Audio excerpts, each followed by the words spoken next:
Mulai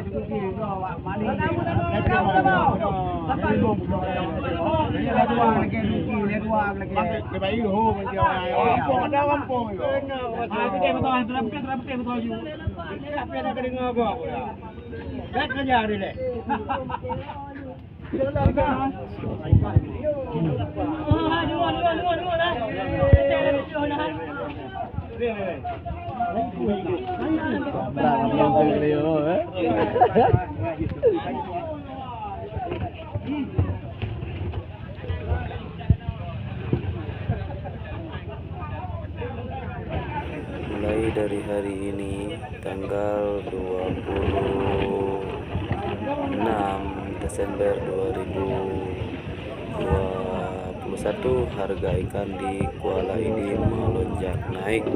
Harga ikan dencis atau sarden untuk hari ini mencapai Rp35.000.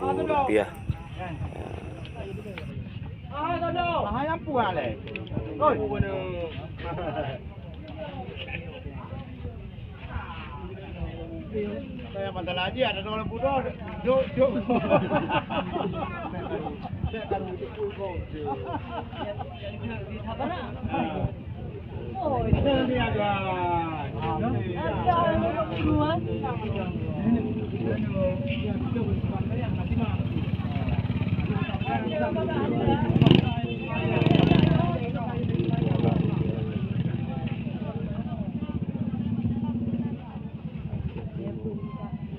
Abang, pada ada ayam sore bang? Ada bang. Nyo. Yang nyampu sam-sampu beda-beda. Ya, cempu. Jampu.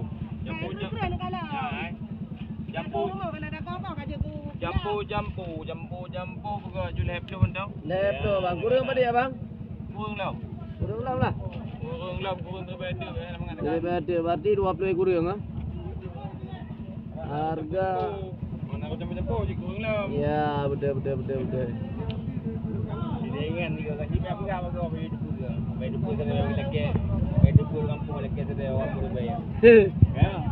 Nya ba YouTube ko boleh lah, ngai depu ke dulu orang kira. Online.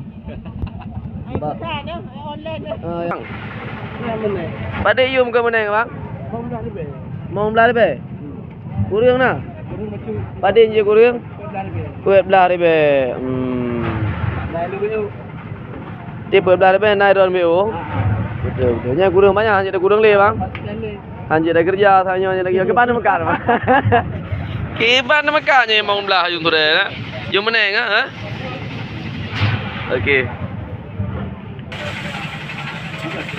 Ini bang kondisi bot yang parkir.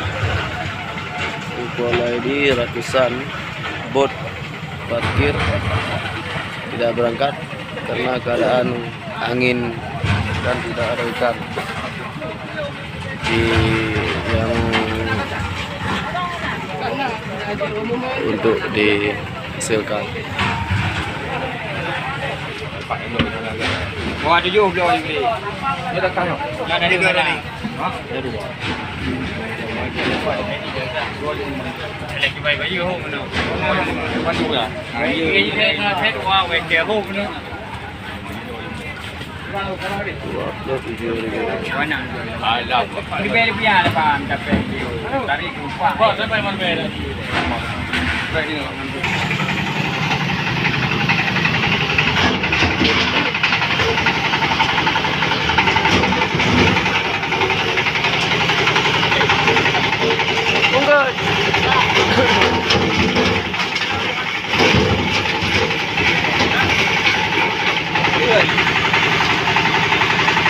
Dekat apa perlu?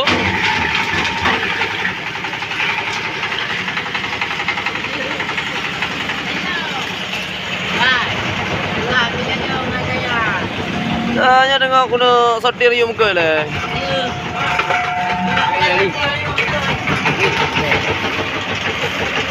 Anda kalau main YouTube tu. Ada betul ke?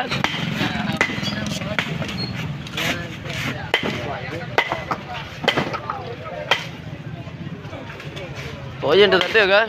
Nak buka YouTube Wallet Aceh channel ni apa? Nah. Oh mana kau? Nah. Kena lalu ngadu kereta lah. Dah don kam go.